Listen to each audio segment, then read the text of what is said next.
Welcome to Her Secret Truth, a place where the truth always comes out. Here you'll hear stories of family betrayals, hidden secrets, and shocking revelations. Every story is a step closer to the truth someone tried to hide.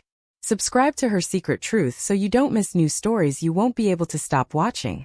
My daughter-in-law slept with my husband 1 week before we signed the divorce papers, and I watched them do it from the shadows of our hallway.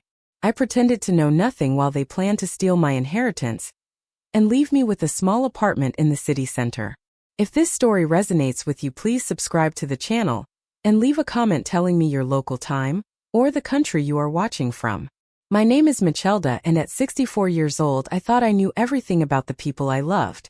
The afternoon sun filtered through the lace curtains of my dining room as I set out the expensive china for lunch. Emily had called that morning, and her voice was unusually tight when she asked if we could talk. Just the two of us. Something about her tone made my stomach clench, but I pushed the feeling aside. Emily was the older sister of the wife of my son Ashley. While we had always been cordial, we were not particularly close. I smoothed my hands over the linen tablecloth, which was the same cream-colored fabric I had used for family gatherings for 30 years.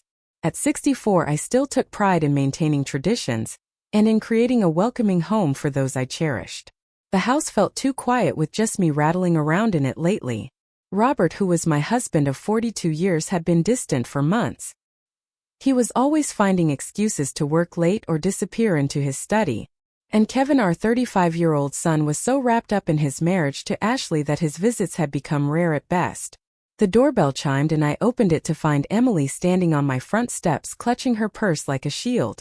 She looked pale, and her usually perfect makeup was slightly smudged around her eyes as if she had been crying.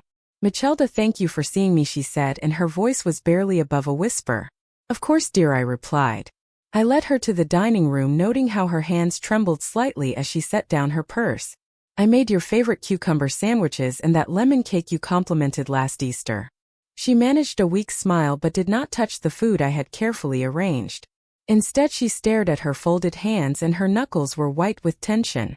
"Emily, what is wrong? Because you look like you have seen a ghost." She looked up then, and I saw something in her green eyes that made my blood run cold.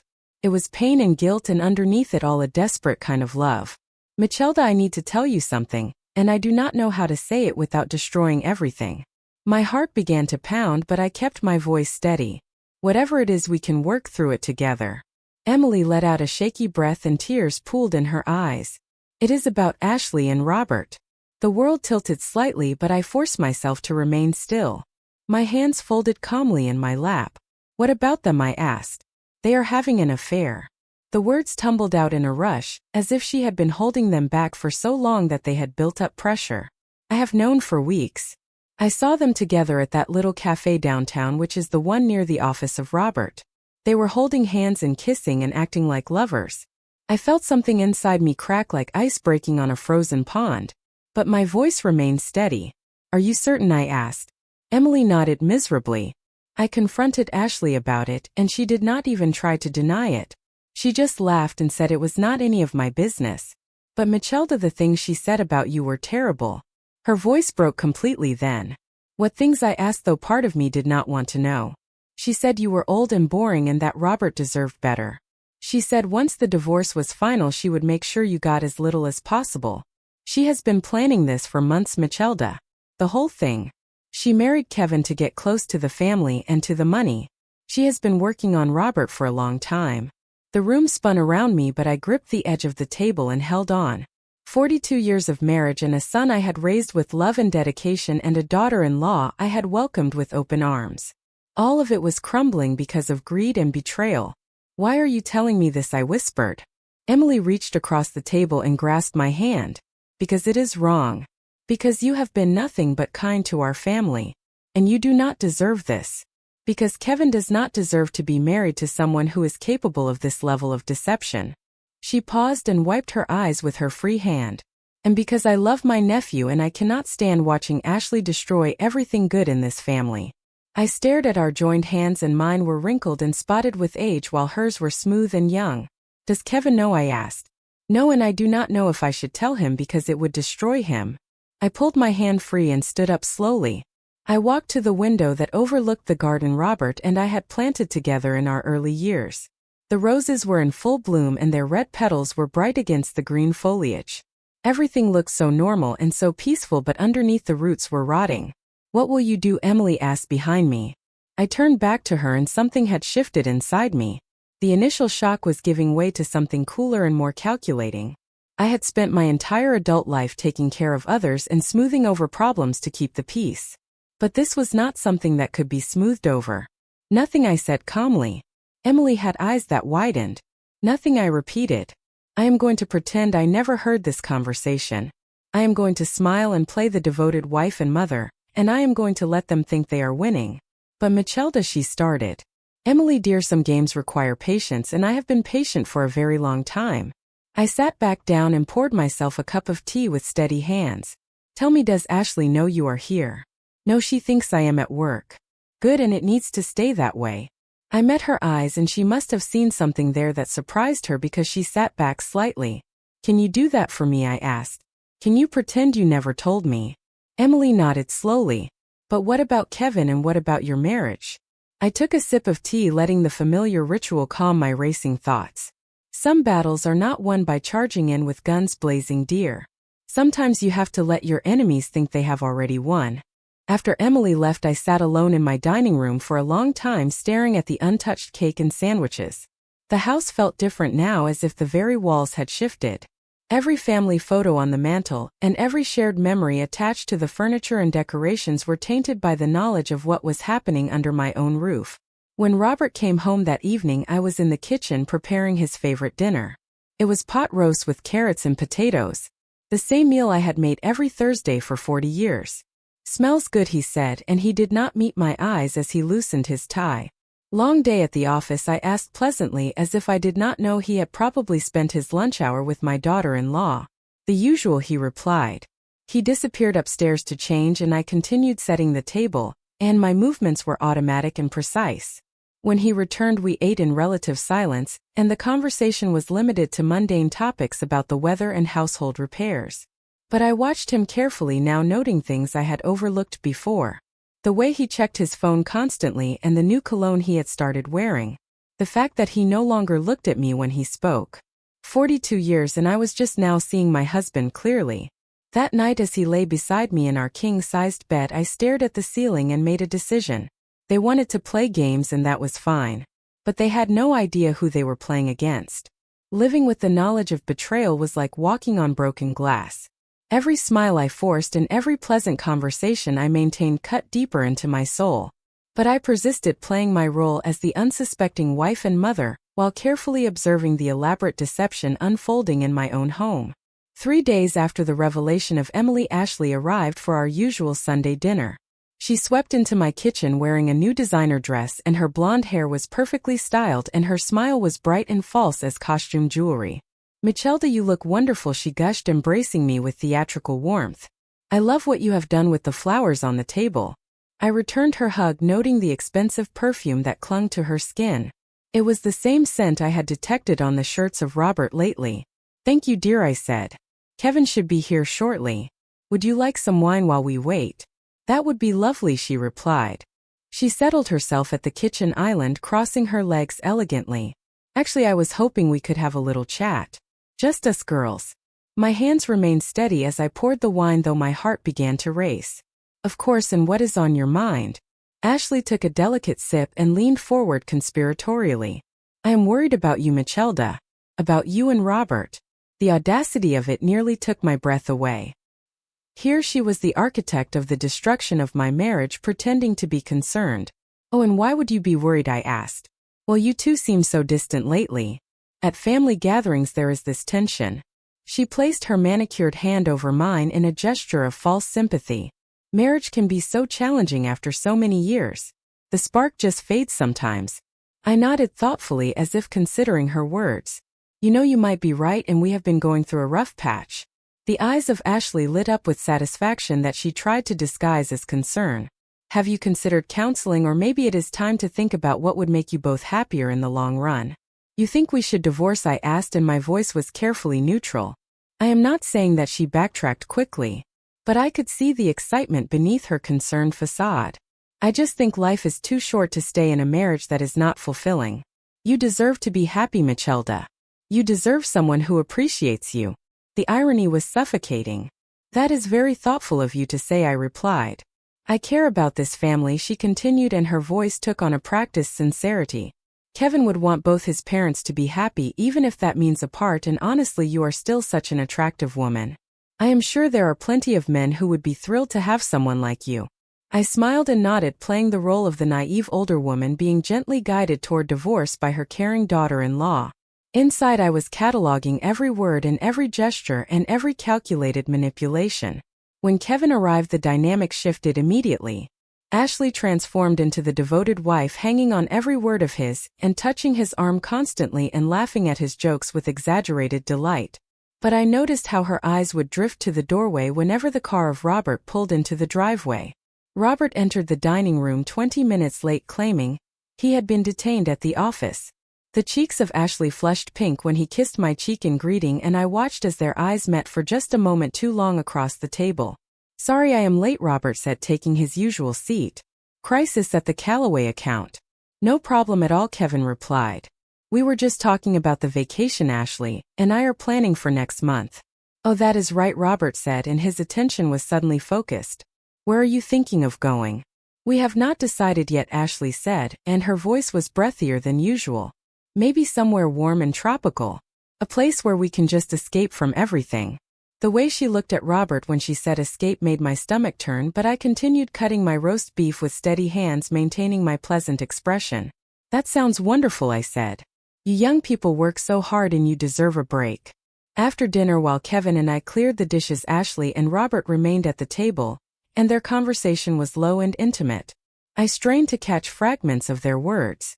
Cannot keep doing this, was the urgent and pleading voice of Ashley. Not much longer, was the reassuring reply of Robert. She suspects something, said Ashley with worry.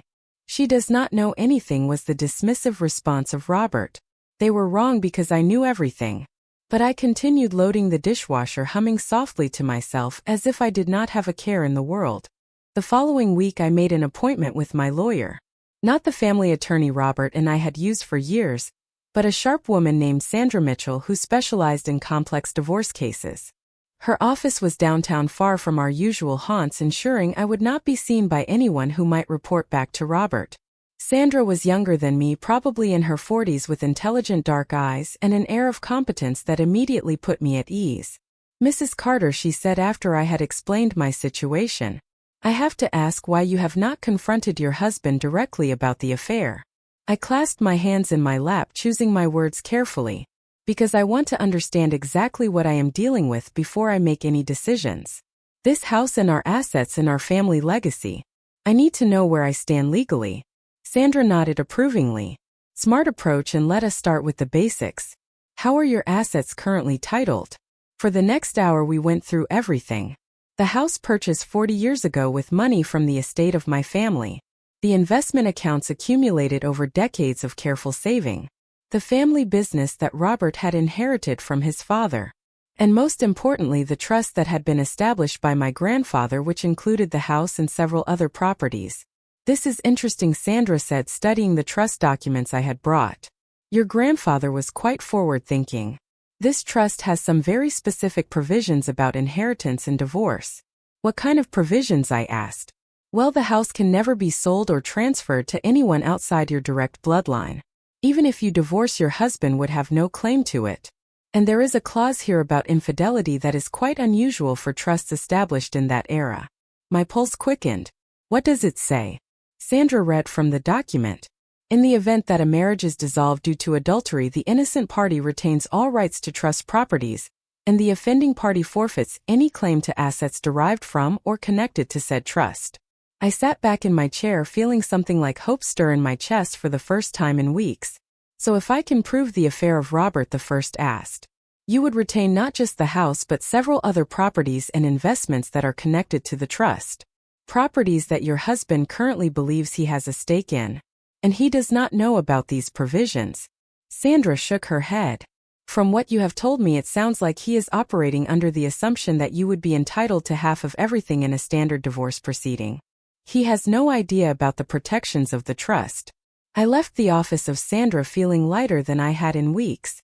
Robert and Ashley thought they were playing chess, but they did not even know all the pieces on the board. That evening I watched as Robert struggled to maintain his facade of the devoted husband. He complimented my cooking with forced enthusiasm and asked about my day with manufactured interest and kissed my forehead goodnight with lips that had been kissing another woman. But I could see the cracks in his performance. The guilt was eating at him even as his arrogance convinced him he was getting away with it. Robert I said as we prepared for bed, "I have been thinking about what Ashley said the other day about our marriage." He stiffened and his back was to me as he hung up his shirt. "What about it?" he asked. "Maybe she is right. Maybe we should consider our options." He turned then and I saw a flash of something in his eyes. It was relief and excitement. "Are you saying you want a divorce?" he asked. I shrugged as if the thought did not break my heart. "I am saying maybe it is time we both pursued our happiness wherever that might lead." Robert nodded slowly, trying to look solemn while clearly fighting back a smile. "If that is what you want, Michelda, I just want you to be happy." He was a liar, but I smiled back at him, playing my part in this terrible theater. "I want us both to be happy." As I lay in bed that night listening to the satisfied breathing of Robert beside me, I thought about the triumphant smile of Ashley. I thought about the expensive dress and perfume she wore to family dinners. I thought about the way she touched the shoulder of my son while planning her escape with his father. They thought they were so clever. They thought they had already won. They had no idea the game was just beginning.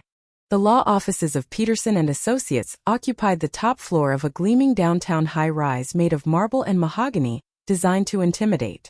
I sat in the reception area and my hands were folded calmly in my lap, while Robert paced near the floor-to-ceiling windows checking his phone every few seconds. He had been on edge all morning, snapping at me over breakfast and muttering under his breath about getting this over with. Ashley had insisted on coming, claiming she wanted to support Kevin during this difficult time for the family. She sat beside my son now and her hand was resting possessively on his thigh, while she whispered reassurances in his ear. Kevin looked devastated and his face was pale and drawn. He still believed this divorce was a mutual decision, and a sad but amicable end to a marriage that had simply run its course. If only he knew the truth. Mrs. Carter and Mr. Carter, a tall silver-haired man in an expensive suit, approached us. "I am Michael Peterson and thank you for coming in today." Robert had chosen Peterson himself, claiming the man was the best divorce attorney in the city. What Robert did not mention was that Peterson was also a longtime friend of his from their country club. This was a detail I discovered during my own research into the background of the man. We were led into a conference room dominated by a massive table surrounded by leather chairs. Peterson took his seat at the head, spreading documents across the polished surface with practiced efficiency. Robert sat to his right while I took the chair directly across from them. Kevin and Ashley positioned themselves at the far end of the table, close enough to observe but removed from the main proceedings. "Before we begin," Peterson said, and his voice carried the smooth authority of someone accustomed to controlling rooms full of people, "I want to ensure everyone understands that this is intended to be an amicable dissolution. Both parties have expressed a desire to handle this matter with dignity and fairness." I nodded graciously. "Of course, that is what we both want." Robert shot me a quick glance, probably surprised by my cooperative tone. He had been expecting resistance and arguments and tears. Instead, I had been nothing but reasonable since agreeing to the divorce, which had clearly unsettled him. "Excellent," Peterson continued. "Now let us review the proposed settlement." He slid a thick folder across the table to me.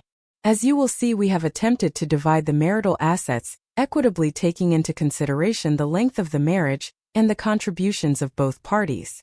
I opened the folder and began reading, and my expression was neutral even as the words on the page made my blood boil. According to the proposal of Peterson, I would receive the small downtown condo we had purchased as an investment property 15 years ago, along with half of our joint savings account, and a modest monthly alimony payment. Robert would retain the family home and the business and the vacation properties and the majority of our investment portfolio. "This seems rather one-sided," I said mildly, and I did not look up from the documents. Peterson cleared his throat. "I understand your concern, Mrs. Carter, but we have to consider the reality of the situation. Your husband has been the primary breadwinner throughout the marriage, and the business requires continuity of leadership. The house has significant maintenance costs that would be difficult for you to manage on a reduced income. This was translation that they thought I was too old and too dependent and too naive to fight for what was rightfully mine. Additionally, Peterson continued, and his tone became more condescending. There are some complications regarding the house specifically. It appears there may be some irregularities with the original deed and trust documentation. Until those issues are resolved, it would be prudent to leave the property in the name of Mr. Carter to avoid any legal complications. I almost laughed at the sheer audacity of it. They were trying to steal the house of my family using fabricated legal complications. I could see Ashley sitting straighter in her chair, probably calculating how soon she could redecorate the master bedroom. I see, I said quietly. And these irregularities, and when do you expect them to be resolved? Peterson waved his hand dismissively. These things can take years to sort out. Generational property transfers and trust modifications. It is quite complex, and really it is better for everyone if we keep things simple. Robert leaned forward and his voice took on the patient tone he had used to explain complex business deals to me over the years.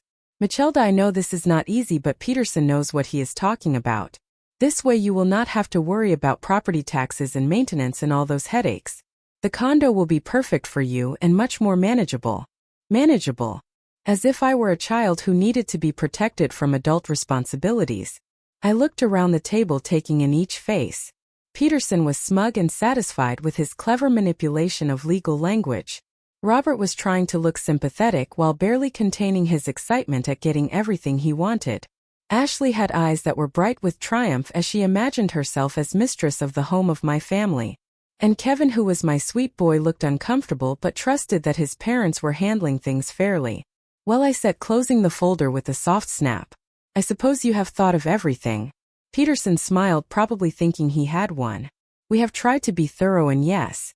Of course you are welcome to have your own attorney review the documents, but I think you will find everything is quite standard for a case like this. Case like this? A devoted wife of 42 years being discarded so her husband could play house with the wife of their son. That will not be necessary, I said, reaching for the pen Peterson offered. Where do I sign? The room went silent. Even Ashley looked surprised by my immediate capitulation. Are you sure, Mom? Kevin asked, and his voice was uncertain. Maybe you should take some time to think about it. I turned to my son, this good man who still believed in fairness and honesty because I had raised him too, and I smiled. Sweetheart, sometimes in life you have to know when to fight and when to accept reality. Your father and I have had a good run, but it is time for both of us to start new chapters. Robert was frowning now, clearly puzzled by my easy surrender. He had expected a battle, and had probably prepared arguments and justifications for why he deserved everything. My compliance was making him nervous. The signature goes here, Peterson said, pointing to a line at the bottom of the final page. And here an initial here. I signed my name with steady strokes, and each letter was precisely formed. Michelda Elizabeth Carter. It was the same signature I had used on our marriage certificate 42 years ago, back when I had believed in forever. There, I said, setting down the pen and looking directly at Robert. I hope this gives you everything you are looking for. Something flickered in his eyes. Was it guilt maybe, or a belated recognition of what he was destroying? But the moment passed quickly, replaced by the selfish satisfaction of a man who thought he had gotten away with betraying his wife. Ashley could barely contain herself. She reached over and squeezed the hand of Kevin, and her voice was breathy with excitement. I am so proud of how maturely you are both handling this. It takes real strength to put family first. Family first. The woman who was sleeping with her father-in-law was lecturing me about putting family first. Thank you, dear, I said warmly. That means so much coming from you. As we prepared to leave, Peterson gathered the signed documents with obvious satisfaction. I will file these with the court tomorrow. The divorce should be finalized within 60 days. 60 days until Robert was free to marry the wife of his son. 60 days until Ashley thought she would be living in the home of my family. 60 days until they discovered that some games have rules the players do not even know exist. Outside the building, Kevin hugged me tightly, and his eyes were wet with unshed tears. Mom, are you okay? Because you seem so calm about all this. I patted his cheek. This boy looks so much like his father had at that age, back when Robert still had a soul. I am fine, sweetheart. Everything is going to work out exactly as it should. Ashley appeared beside us and her arms were sliding around the waist of Kevin with practiced possessiveness. "Your mother is incredibly strong, baby. She is going to be so much happier now." "I am sure I will be," I agreed, meeting her triumphant gaze with a serene smile. "I am sure we all will be." As they walked away, I could hear the excited chatter of Ashley about helping me pack, and about finding me a nice retirement community where I could make friends my own age, and about how much simpler life would be for everyone now. I stood there in the shadow of the high rise watching my husband and daughter-in-law celebrate their victory, and I felt a deep cold satisfaction settle in my chest. They thought they had won. They thought they had outsmarted the naive old woman who had spent 42 years taking care of everyone else. They had no idea that in exactly 60 days, when their divorce became final, and they tried to claim their prizes, they would discover that some property belongs not to husbands or wives but to bloodlines that stretch back generations. I walked to my car with steady steps, already thinking about the phone call I needed to make to Sandra Mitchell. There were preparations to complete and documentation to gather, and a few more moves to make in this chess game they did not even know they were losing. The real show was about to begin. 2 weeks after signing the divorce papers, I was tending to my rose garden when I heard the sound of tires crunching on gravel. The car of Kevin pulled into the driveway. But something was wrong.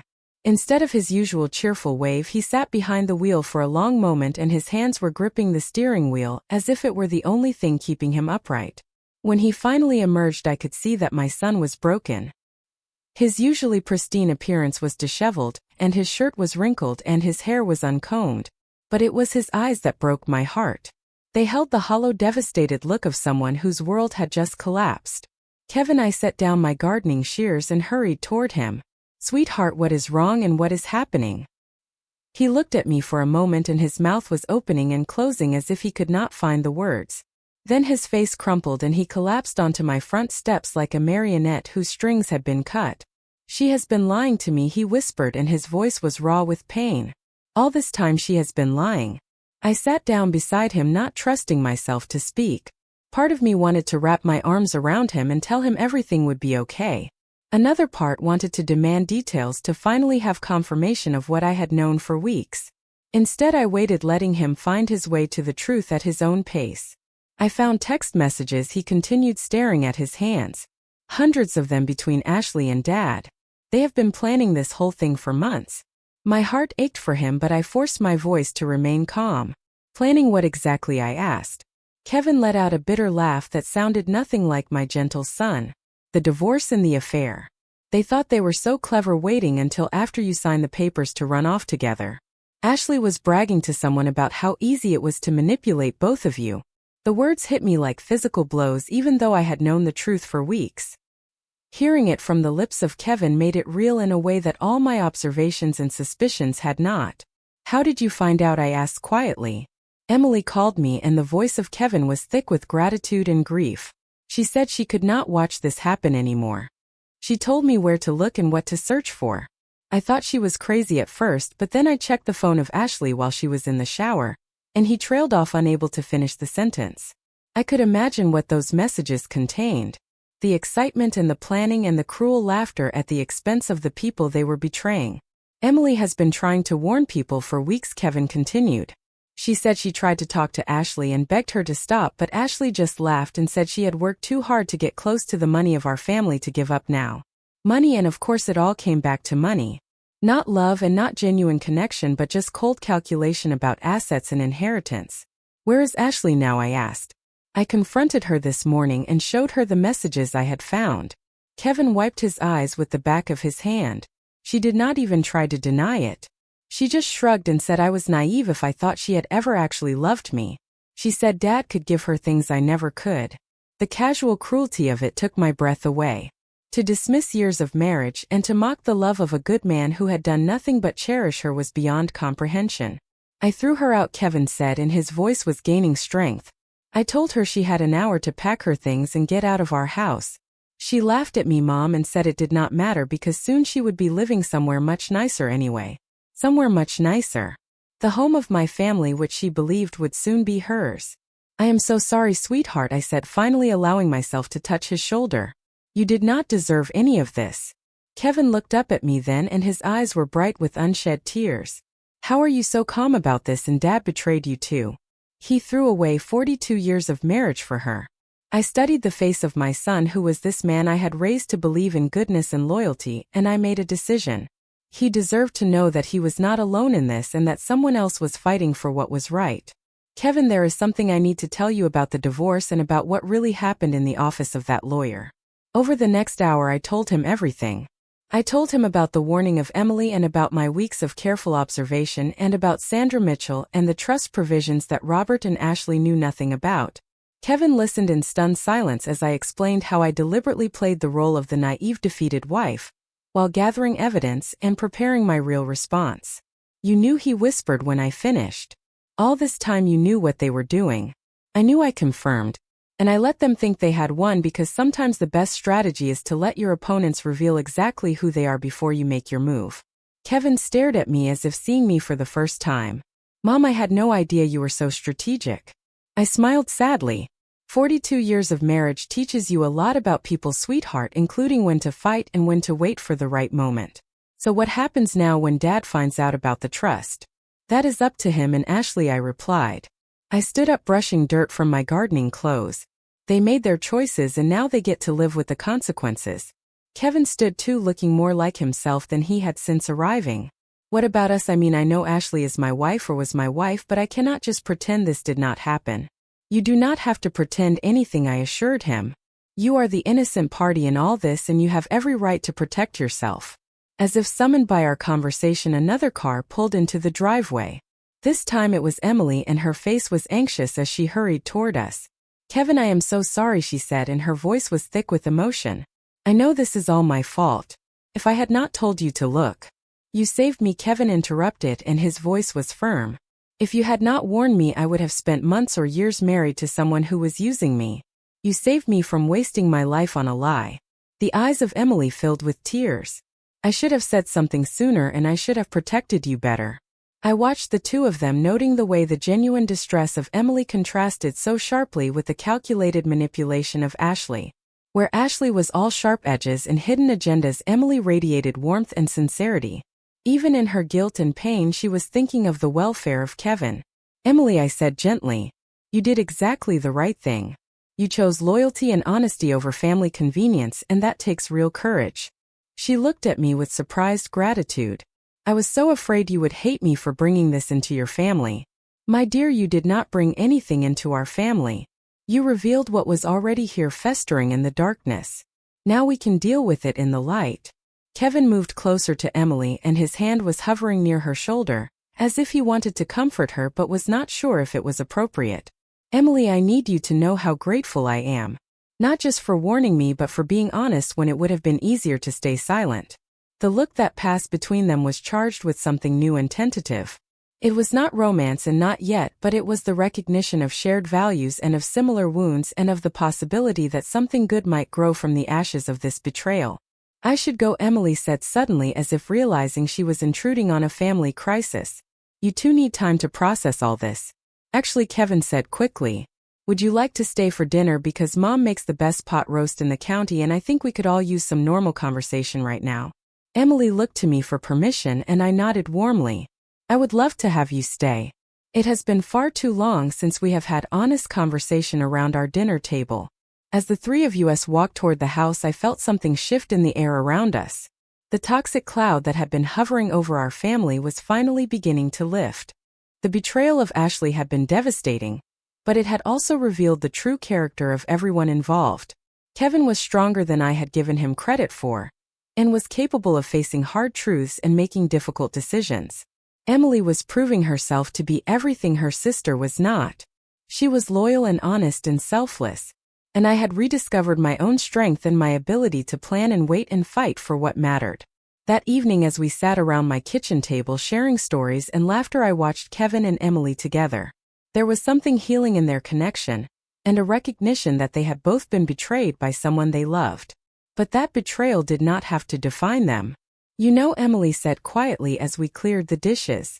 Ashley always said I was too soft and too trusting. She said nice people finish last. Kevin paused in his work, looking at her intently. I used to think being decent was enough. That if you treated people well and trusted them, they would do the same for you.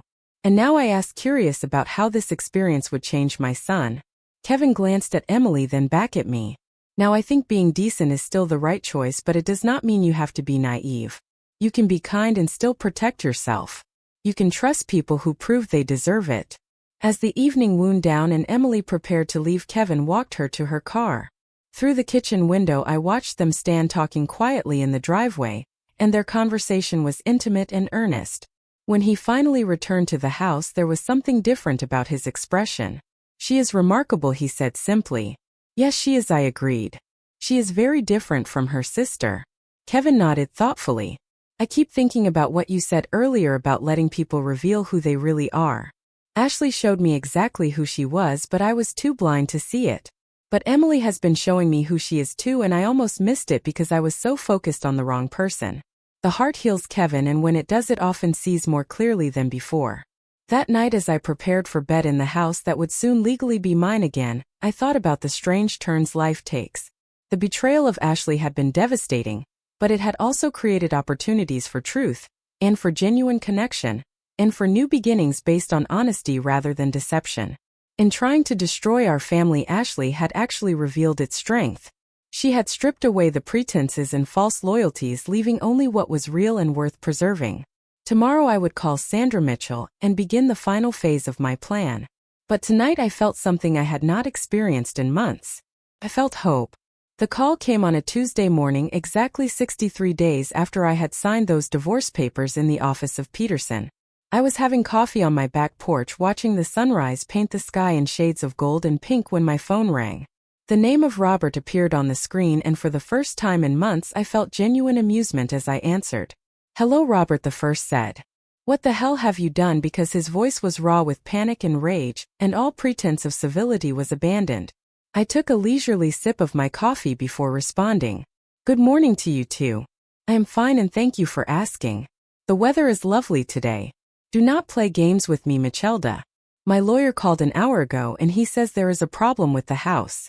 Some bullshit about a trust that no one mentioned before." "Oh," that I said, and I kept my voice light and conversational. "Yes, I imagine that came as quite a surprise." The silence on the other end stretched long enough that I wondered if he had hung up. Then his voice came back, lower and more dangerous than before. "You knew. You knew about this trust the whole time, and did you not?" "Of course I knew," I replied. "It is the trust of my family, Robert.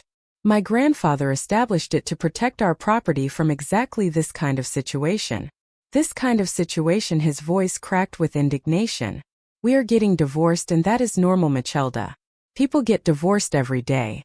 I stood up and walked to the edge of the porch, looking out over the garden that my grandmother had planted, and that my mother had tended, and that I had lovingly maintained for 40 years. "You are right, and people do get divorced every day, but they usually do not commit adultery with their daughter-in-law, while planning to steal the family home of their wife." The sharp intake of breath told me he had not expected such direct confrontation. For weeks I had played the role of the confused and hurt wife. Now he was hearing from the woman who had been planning his downfall, while he celebrated his cleverness. "How long have you known?" he asked finally. "Long enough," I replied. "Long enough to document everything. Long enough to protect what matters. Long enough to watch you and Ashley plan your little future together in the house of my family." "Our house," he corrected automatically. But there was no conviction in his voice anymore. "No, Robert, and never our house. The deed has always been in trust. You were allowed to live here as my husband, but you never owned so much as a single brick. And now that you have chosen to end our marriage through adultery, you forfeited any right to remain here." Another long silence followed. Then, in a voice that sounded like a man watching his world collapse, he asked, "Where am I supposed to go?" The pathetic quality of the question almost made me feel sorry for him. Almost. "I imagine you and Ashley will figure something out. You are both so clever after all. Michelda, please, and cannot we work something out, because I know I made mistakes, but mistakes." I cut him off and my voice was sharp for the first time. "Mistakes are forgetting to pick up milk, or missing an anniversary. What you did was a deliberate betrayal of everything we built together. What you did was seduce the wife of our son and plan to steal my inheritance. Those are not mistakes, Robert. That is who you chose to become." I heard the voice of a woman in the background, and it was shrill and demanding. It was Ashley, no doubt, wanting to know what was happening to her carefully laid plans. I have to go, Robert said, and his voice was defeated. But this is not over. Yes, it is, I replied calmly. It has been over for quite some time and you just did not realize it yet. After hanging up, I sat back down and finished my coffee in peaceful silence. The phone rang several more times. It was the number of Robert, then an unknown number that was probably Ashley, but I did not answer. I had nothing more to say to either of them. An hour later, the car of Kevin pulled into the driveway. He looked grim but determined as he walked up the porch steps with Emily beside him holding a manila folder. Mom, we need to talk, he said without preamble. Of course, and come sit down. Kevin took the chair across from me while Emily settled beside him, and their proximity spoke to the growing bond between them. Over the past few weeks they had become inseparable, finding solace and understanding in their shared experience of betrayal. Emily has been helping me go through the things of Ashley, Kevin began. We found some documents that I think you need to see. Emily opened the folder and pulled out a stack of papers. These were hidden in a lockbox in the closet of Ashley. I think they show just how long this has been planned. The first document was a copy of the will of my grandfather annotated in the handwriting of Ashley with notes about property values and inheritance laws.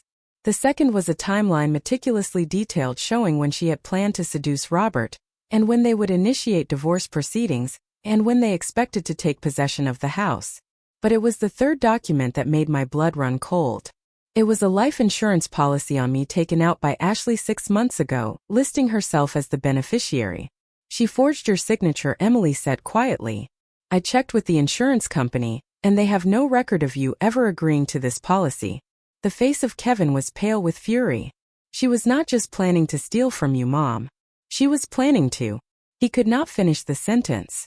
I stared at the policy, feeling a chill that had nothing to do with the morning air. The woman I had welcomed into my family, and whom I had treated like a daughter, had been planning not just my financial ruin but potentially something far worse. There is more, Emily continued, pulling out a printed email. This is from a private investigator Ashley hired to look into the assets of your family. She has been researching the trust for months, trying to find loopholes. The report of the investigator was thorough and chilling. It detailed not just the trust provisions but my daily routines and my medical history, and my relationships with neighbors and friends. Ashley had been studying me like a predator studies prey. Kevin, I need you to take these documents to the police, I said, and my voice was steady despite the turmoil in my chest. The forged insurance policy alone is a felony. Already done, he replied. I called Detective Rodriguez this morning, and he is opening an investigation into identity theft and insurance fraud. We sat in silence for a moment, absorbing the full scope of the betrayal of Ashley. She had not just been unfaithful. She had been systematically planning to destroy our entire family. There is something else, Emily said hesitantly, and it is something I probably should have told you weeks ago. Kevin took her hand encouragingly. Go ahead. Ashley is not just manipulative and greedy. She is dangerous. This is not the first time she has done something like this. The voice of Emily was barely above a whisper. Our Aunt Michelda died 2 years ago. It was a sudden heart attack and very unexpected. Ashley was taking care of her at the time, helping with her medications. The implications hung in the air like a toxic cloud. The grip of Kevin on the hand of Emily tightened. The doctor said it could happen to anyone, Emily continued. Michelda had a heart condition and sometimes these things just happen. But afterward Ashley inherited the house of Michelda and her savings, and she seemed so pleased about it. She was not grief-stricken like you would expect, but satisfied. Did you tell the police about this? I asked. Emily nodded. Detective Rodriguez is looking into the death of Michelda too. He said they might be able to exhume the body if they find enough evidence to warrant an investigation. We were interrupted by the sound of a car pulling up the driveway with unnecessary aggression. Through the trees I could see the Mercedes of Robert, followed by a small moving truck. Ashley emerged from the passenger seat like a fury, and her perfect facade was finally cracking to reveal the calculating predator beneath. That is my cue to go inside, I said, standing up. Kevin, would you and Emily mind handling this, because I do not think I can look at either of them right now without saying something I might regret. From my living room window I watched the confrontation unfold on my front lawn. Ashley was screaming at Kevin and her face was twisted with rage as she pointed at the house. Robert stood beside the moving truck and his shoulders were slumped in defeat. Two burly movers waited uncertainly, unsure whether to unload their cargo. The voice of Kevin carried through the glass and was calm but implacable. "You are not welcome here, Ashley. Neither of you are." "This is my house," Ashley shrieked. "We signed papers and it is ours." "No," Emily said, stepping forward to stand beside Kevin. "It never was and it never will be." The look Ashley gave her sister was pure venom. "You did this and you poisoned them against me. You are just jealous because I found a way out of our pathetic family and you are still stuck being nobody." "I would rather be nobody than be you," Emily replied quietly. Ashley lunged forward as if to attack her sister, but Kevin stepped between them, and his presence was enough to stop her advance. For a moment the three of them formed a tableau. Kevin and Emily were united in their strength and integrity. Ashley was isolated in her rage and desperation. "Get off my property," Kevin said, and his voice carried an authority I had never heard from him before. "Both of you, and you have 5 minutes to get in that truck and leave or I am calling the police." Robert finally spoke and his voice was tired and broken. "Come on, Ashley, and it is over." But Ashley was not ready to accept defeat. She spun toward the house and her eyes were wild as she spotted me in the window. "This is not over," she screamed. "You think you are so smart, but I know things about this family. I know secrets that could destroy all of you." I opened the window slightly and my voice carried clearly across the yard. "The only secrets being destroyed today are yours, dear. Detective Rodriguez is very interested in your relationship with your Aunt Michelda." The color drained from the face of Ashley so quickly I thought she might faint. Robert grabbed her arm, pulling her toward the truck with sudden urgency. "We are leaving," he called out. "We are leaving right now." As the moving truck pulled away, followed by the Mercedes of Robert, the first felt something release in my chest. The strangers who had invaded my home, and who had planned to steal my legacy and possibly worse, were finally gone. Kevin and Emily came inside, both looking emotionally drained but victorious. "It is over," Kevin said, collapsing into my favorite armchair. "They are really gone." "The house part is over," I corrected gently. "But Ashley still needs to face consequences for what she has done. The forgery and the fraud and possibly the death of Michelda. Justice moves slowly, but it moves." Emily curled up on the couch, looking younger and more vulnerable than her 30 years. "I keep thinking I should feel sorry for her. She is my sister after all, but I cannot. She chose this path step by step and decision by decision." "You do not owe her your sympathy," I assured her. "She made her choices and now she gets to live with them." As evening fell, the three of us prepared dinner together in my kitchen. It felt like a celebration, though none of us said so explicitly. We were celebrating survival and integrity and the bonds that truly matter. Looking at Kevin and Emily working side by side, I could see something beautiful growing between them. It was not the desperate, grasping love that Ashley had offered, but something real and lasting, built on mutual respect and shared values. "You know," I said as we sat down to eat, "this house has seen a lot of history. My grandmother raised 5 children here. My mother survived the Depression within these walls. I raised Kevin here, and someday I hope his children will play in that same backyard." Kevin and Emily exchanged a look that spoke volumes about their future together. But tonight, I continued, raising my glass of wine. "We celebrate the fact that this house will remain in the hands of people who understand what family really means." As we toasted to new beginnings, I felt the deep satisfaction of a battle well fought and won. Ashley and Robert had tried to destroy everything I held dear, but in the end they had only succeeded in revealing what was truly precious. 6 months later, I stood in my kitchen preparing Thanksgiving dinner. It was the same kitchen where I had entertained the false sympathy of Ashley and endured her calculated manipulations. But today the space felt entirely different. It was warm and honest and filled with genuine laughter and love. Kevin was at the stove, carefully basting the turkey with the same concentration he had shown as a child learning to tie his shoes. Emily sat at the kitchen island, and her engagement ring was catching the afternoon light as she chopped vegetables for stuffing. They had announced their engagement a month ago, and seeing them together still filled me with quiet joy. "Mom, the timer for the sweet potatoes is going off," Kevin called out, and his sleeves were rolled up, and an apron was protecting his shirt. "I have got it," Emily said, sliding off her stool with practiced ease.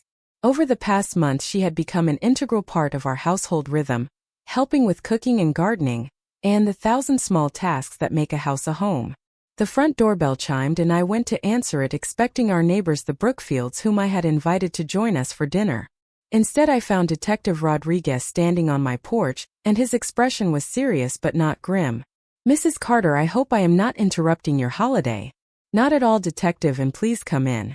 Can I offer you some coffee because we have plenty of food if you would like to stay for dinner? He followed me into the living room, declining my offer of refreshment. I wanted to update you on the investigation before the holiday weekend. Kevin and Emily appeared in the doorway, and their faces were tense with anticipation. Ashley Morgan has been formally charged with insurance fraud and identity theft, and conspiracy to commit fraud. Rodriguez began. The district attorney feels confident about securing convictions on all counts. And Michelda, Emily asked quietly. The expression of Rodriguez grew more serious. The exhume revealed traces of digitalis in the system of your aunt. Levels that would be consistent with intentional poisoning, and not accidental overdose from her heart medication. The hand of Emily flew to her mouth. She really killed her, she whispered.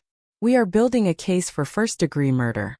The fingerprints of Ashley were found on the medicine bottles, and we discovered she had been researching the effects of digitalis online for weeks before the death of Michelda. I felt a chill that had nothing to do with the November air. What about Robert? The first asked. There is no evidence of his involvement in the death of Michelda, but he has been charged as an accessory to the fraud schemes. His cooperation with the investigation will likely result in a reduced sentence.